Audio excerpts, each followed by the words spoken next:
बातमीपत्रात आता पाहूयात गल्लीपासून ते दिल्लीपर्यंतच्या ताज्या घडामोडींचा धोका आढावा। केंद्रातील नरेंद्र मोदी सरकारने पाकच्या कुरापतींविरोधात विविध देशांमध्ये सर्वपक्षीय नेत्यांचं शिष्टमंडळ पाठवण्याचा निर्णय घेतला आहे। शिवसेना उद्धव बाळासाहेब ठाकरे पक्षाचे खासदार संजय राऊत यांनी यावर टीका केली आहे। त्यानंतर आता राष्ट्रवादी काँग्रेस शरदचंद्र पवार पक्षाचे अध्यक्ष शरद पवार यांनीही या प्रकरणी पक्षीय राजकारण करण्याची काहीही गरज नसल्याचं ठणकावून सांगत संजय राऊतांना खडे बोल सुनावलेत। मोदी सरकारने ऑपरेशन सिंदूर आणि दहशतवादाच्या मुद्द्यावरील आपली भूमिका स्पष्ट करण्यासाठी एक सर्वपक्षीय शिष्टमंडळ विविध देशांमध्ये पाठवण्याचा निर्णय घेतला आहे। या शिष्टमंडळात शरद पवार गटाच्या खासदार सुप्रिया सुळे यांच्यासह विविध नेत्यांचा समावेश आहे। संजय राऊत यांनी या शिष्टमंडळाचा उल्लेख वऱ्हाड असा केला आहे। तसेच इंडिया आघाडीतील या शिष्टमंडळातील सदस्यांना या वऱ्हाडावर बहिष्कार टाकण्याचंही आवाहन केलं आहे। या पार्श्वभूमीवर शरद पवार यांनी संजय राऊत यांचा समाचार घेतलाय। शरद पवार यासंबंधी म्हणाले की हा निर्णय पक्षाचा नसतो। नरसिंहराव यांचं सरकार होतं तेव्हा महाराष्ट्राचं शिष्टमंडळ नेमलं होतं। अटल बिहारी वाजपेयी यांच्या मार्गदर्शनाखाली ते शिष्टमंडळ नेमण्यात आलं होतं। वाजपेयींच्या नेतृत्वातील या शिष्टमंडळात माझाही सदस्य म्हणून समावेश होता। आंतरराष्ट्रीय पातळीवरील प्रश्न येतात तेव्हा पक्षीय भूमिका घ्यायची नसते। आज सरकारने शिष्टमंडळ स्थापन केलं, त्यांना देश वाटून दिले। भारताची भूमिका काय आहे ती सांगण्यासाठी हे शिष्टमंडळ विविध देशांमध्ये जाणार आहे। त्यांचं मत काय आहे हे मी सांगू शकत नाही। त्यांच्या पक्षाचे एक सदस्य असल्याचं दिसत आहे, त्यामुळे कुणीही इथे स्थानिक राजकारण आणू नये अशी माझी भूमिका आहे, असं ते संजय राऊत यांना टोना हाणताना म्हणाले। शिवराज दिवटे नामक तरुणाला झालेल्या मारहाणीमुळे बीड जिल्हा आणि तेथील गुन्हेगारी पुन्हा एकदा चव्हाट्यावर आली आहे। करुणा शर्मा मुंडे यांनी या प्रकरणी धनंजय मुंडे यांना आरोपीच्या पिंजऱ्यात उभे करत त्यांच्यामुळेच बीडमध्ये गुन्हेगारी फोफावल्याचा आरोप केलाय। करुणा शर्मा या धनंजय मुंडे यांच्या पत्नी असल्याचा दावा करत याविषयी कोर्टात दावा सुरू आहे। बीडमध्ये नुकतंच शिवराज दिवटे नामक तरुणाला एका टोळक्यानं मारहाण केल्याचा व्हिडिओ व्हायरल झाला होता। मारहाण करणाऱ्यांनी तुझा संतोष देशमुख पार्ट 2 करू अशी धमकी दिली आहे। या पार्श्वभूमीवर करुणा शर्मा मुंडे यांनी धनंजय मुंडे आणि पंकजा मुंडे यांच्यावर उपरोक्त आरोप केलाय। विशेषतः शिवराज दिवटे यांना झालेल्या मारहाणीमागेही धनंजय मुंडे यांनी पोहोचलेल्या गुंडांचाच हात असल्याचा आरोप त्यांनी केलाय। करुणा शर्मा म्हणाल्या की धनंजय मुंडे हे बीडमधील सर्वच गुंडांना पोसत आहेत, त्यामुळे त्यांच्यावरच पहिल्यांदा कारवाई करण्याची गरज आहे। सरकारने अतिरेक्यांविरोधात ऑपरेशन सिंदूर राबवलं, तशीच मोहीम आता बीडमध्ये राबवण्याची गरज आहे। कारण या ठिकाणी गुन्हेगारांच्या अनेक टोळ्या आहेत।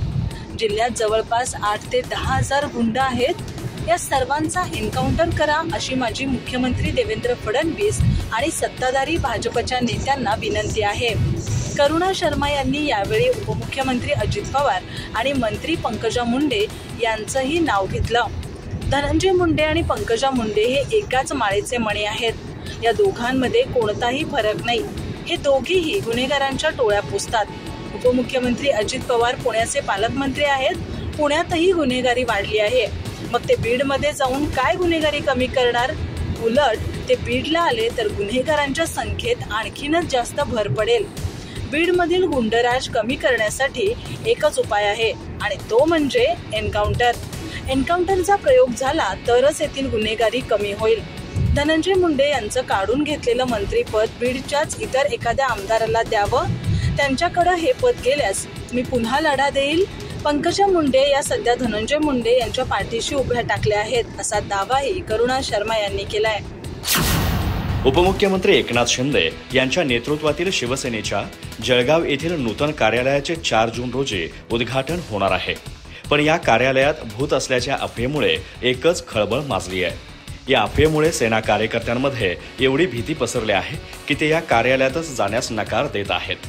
या विचित्र परिस्थितीमुळे कॅबिनेट मंत्री गुलाबराव पाटील यांना कार्यकर्त्यांना अफवांवर विश्वास न ठेवण्याचं आवाहन करत 4 जून नंतर आपण स्वतः या कार्यालयात बसणार असल्याचं सांगावं लागलं। या संबंधीच्या वृत्तानुसार विधानसभा निवडणुकीनंतर जळगाव शहरातील पांडे चौक या मध्यवर्ती ठिकाणी शिवसेनेचं जिल्हा कार्यालय बांधण्यात आलं आहे। या कार्यालयाचे येत्या 4 जून रोजी थाटामाटामध्ये उद्घाटन होणार आहे। पण भूताच्या अफवेमुळे कार्यकर्ते या इमारतीपासून अंतर राखत असल्याची चर्चा पक्षाच्या गोटात रंगली आहे। विशेष म्हणजे राज्याचे पाणीपुरवठा मंत्री तथा जळगावचे पालकमंत्री गुलाबराव पाटील यांनी आपल्या एका भाषणात या अफवेचा उल्लेख केला आहे। कार्यकर्त्यांमध्ये भूताच्या अफवेमुळे भीती पसरल्याचं ते म्हणाले। जळगावमध्ये आपण एवढं सुंदर कार्यालय बांधलं आहे, पण तेथील कार्यालयाविषयी एक अफवा पसरली आहे। तिकडे भूत आहे म्हणे, तिकडे कशाला रे भूत येईल, तुम्हीच एक नंबरचे भूत आहात। माझी जळगाव शहर आणि जळगाव तालुक्याच्या पदाधिकाऱ्यांना विनंती आहे की कसलीही भीती मनात बाळगू नका। आपण 4 जून रोजी वाजत गाजत नव्या कार्यालयाचं उद्घाटन करणार आहोत। त्यानंतर मी स्वतः या कार्यालयात नियमित बसणार आहे, असं गुलाबराव पाटील या अफवेसंबंधी बोलताना म्हणाले। ऑपरेशन सिंदूर नंतर सत्ताधारी भाजपने देशभर तिरंगा यात्रेचं आयोजन केलंय, पण आता या विजय उत्सवावरून विविध नेते केंद्र सरकारला प्रश्न करू लागलेत। वंचित बहुजन आघाडीचे अध्यक्ष प्रकाश आंबेडकर यांनीही या प्रकरणी पहलगाम हल्ल्याला जबाबदार अतिरेकी कुठे आहेत असा जळजळीत प्रश्न उपस्थित करत केंद्रावर निशाणा साधलाय। गत 22 एप्रिल रोजी जम्मू काश्मीरच्या पहलगाम इथं अतिरेक्यांनी हल्ला केला होता। त्यात महाराष्ट्राच्या 6 जणांसह 26 पर्यटक मारले गेले होते। अतिरेक्यांनी या सर्वांना त्यांचा धर्म विचारून मारल्याचा दावा केला जात आहे। या हल्ल्यानंतर भारताने पाक विरोधात ऑपरेशन सिंदूर राबवला। त्यात पाक स्थित अतिरेकी अड्ड्यांवर हल्ला चढवण्यात आला। यावेळी दोन्ही देशात भीषण धुमशक्की झाली। त्यात भारताने नेहमीसारखा आपला वरचष्मा राखला होता, पण त्यानंतर अचानक दोन्ही देशांमध्ये शस्त्रसंधी झाली। यामुळे सर्वच जण आश्चर्यचकित झाले। अनेकांनी या प्रकरणी केंद्राच्या निर्णयावर टीका केली। या पार्श्वभूमीवर भाजपने देशभरात तिरंगा यात्रेचं आयोजन करून ऑपरेशन सिंदूरच्या विजयाचा आनंद साजरा करण्याचा निर्णय घेतलाय। प्रकाश आंबेडकर यांनी या विजय उत्सवावर प्रश्नचिन्ह उपस्थित करून पहलगाम हल्ल्याचे अतिरेकी अजून सापडले नसल्याकडे बोट दाखवलं आहे।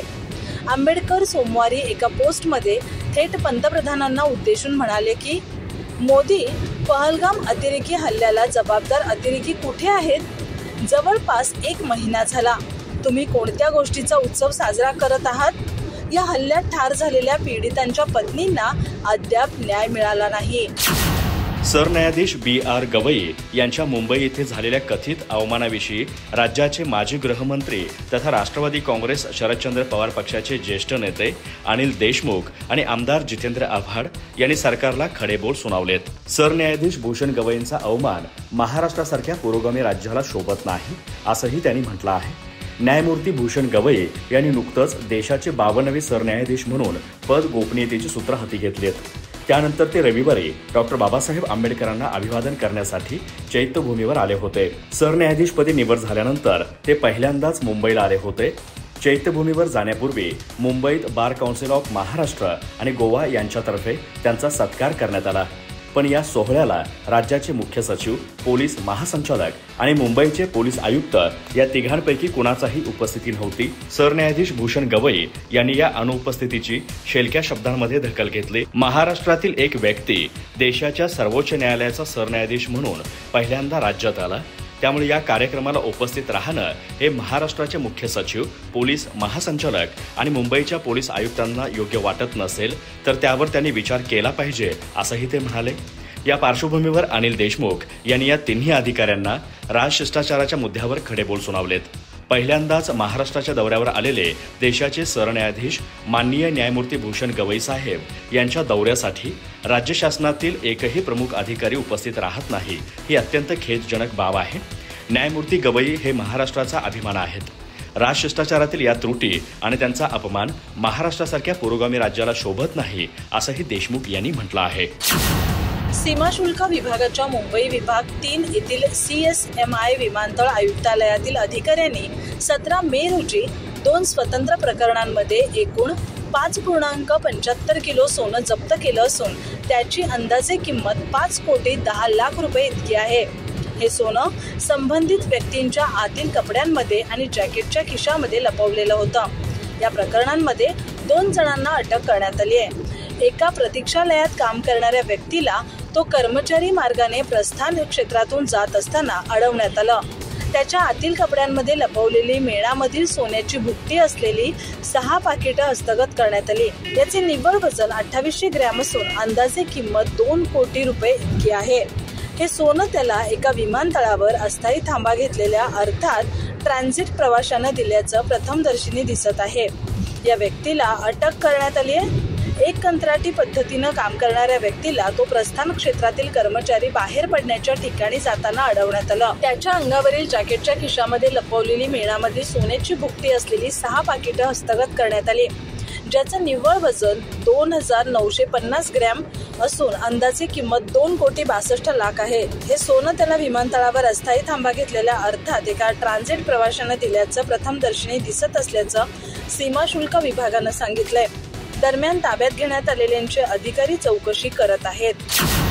इंडियन एअरफोर्सचा अधिकारी असल्याची बतावणी करून फसवणूक करणाऱ्या एका व्यक्तीला तपास यंत्रणांनी अटक केली आहे। पोलिसांनी आरोपीकडून एअरफोर्सचे T-shirt, combat pant, shoes, badges आदी वस्तू जप्त केल्या आहेत।